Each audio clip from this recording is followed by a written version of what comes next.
Assalamualaikum warahmatullahi wabarakatuh. Perkenalkan, nama saya Bunga Lufiana, Prodi MPI 1 dengan NIM 2524005. Di sini saya akan menjelaskan tentang biografi pemikiran Hasan Al-Basri tentang As-Sawajah. Jadi Al-Hasan atau Hasan Al-Basri adalah ulama dan cendekiawan muslim yang hidup pada masa awal kekhalifahan Umayyah. Bila dirunut dari latar belakang keluarganya, Hasan Al-Basri bukanlah anak seorang raja ataupun kalangan tokoh terpandang, melainkan hanya seorang anak dari hamba sahaya milik Zaid bin Thabit. Ayah Hasan Al-Basri bernama Yasar, berasal dari daerah Maisan, pinggiran kota Basrah di negara Irak. Dulu daerah Maisan ditaklukkan umat Islam pada tahun 12 Hijriah di bawah kepemimpinan Panglima Khalid bin Walid. Sedangkan ibunya adalah hamba sahaya milik Ummu Salamah, istri Rasulullah. Al-Hasan dilahirkan di Madinah pada tahun 21 Hijriah 642 Masehi. Dia pernah menyusul dengan Ummu Salamah, istri Rasulullah, saat usianya 14 tahun. Hasan Al-Basri bersama keluarganya pindah ke kota Basrah, Irak. Semenjak itulah ia dikenal dengan nama Hasan Al-Basri. Hasan Al-Basri yang bertempat tinggal di kota Basrah.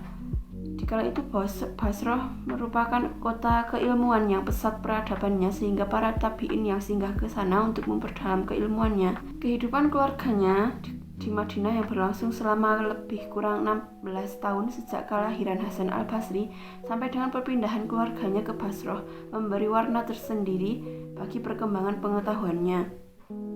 Ibunya banyak memberikan pengaruh terhadap perkembangan dan pertumbuhan Hasan Al-Basri. Berkat pendidikan dan pembinaan dari ibunya, maka pada usia 14 tahun sudah bisa menghafal Al-Quran. Sejak usia dini seperti ini, ia juga telah banyak mendengar riwayat hadis dari ibunya. Pergaulannya dengan para sahabat Nabi membuat cakrawala pengetahuan agamanya, terutama hadis, bertambah luas. Di Basrah ia sangat aktif untuk mengikuti perkuliahannya. Ia banyak belajar kepada Ibnu Abbas, dan dari Ibnu Abbas ia memperdalam ilmu tafsir, ilmu hadis, dan Quran. Sedangkan ilmu fikih, bahasa, dan sastra didapatkan dari sahabat yang lain. Hasan Al-Basri menerima banyak hadis dari para sahabat dan para tabi'in. Menurut Hibban, Hasan Al-Basri telah menimba ilmu kepada 120 tokoh dari golongan sahabat Hasan Al-Basri, kemudian dikategorikan sebagai seorang tabi'in generasi setelah sahabat, sehingga dia muncul sebagai ulama terkemuka dalam peradaban Islam. Hasan Al-Basri menjadi guru di Basrah, Irak, dan mendirikan madrasah di sana.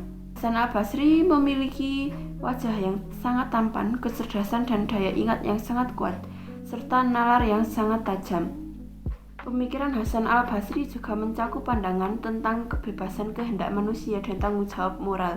Ia percaya bahwa meskipun Allah memiliki pengetahuan dan kekuasaan mutlak, manusia tetap memiliki kemampuan untuk memilih dan bertanggung jawab atas tindakannya sendiri.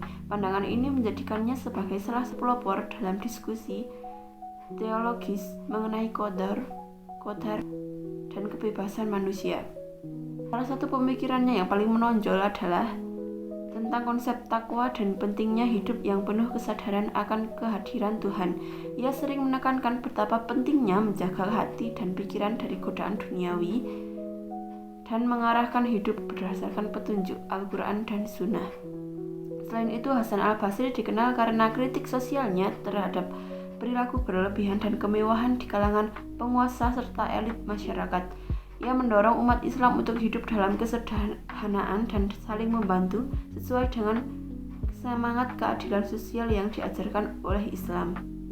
Kontribusi pemikiran Hasan Al-Basri terhadap As-Sawajah sangat signifikan karena ia menekankan pentingnya keseimbangan antara iman, amal, dan akhlak dalam kehidupan sehari-hari.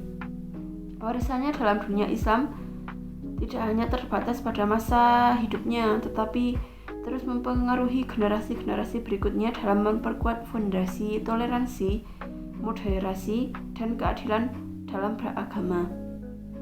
Hasan al-Basri mengajarkan pentingnya introspeksi diri, taubat, dan kembali kepada ajaran asli Islam yang terdapat dalam Al-Quran dan hadis. Ia menekankan perlunya menjauhi sikap ekstremisme dan mengembangkan sikap moderat dalam memahami ajaran Islam. Itu saja, terima kasih. Wassalamualaikum warahmatullahi wabarakatuh.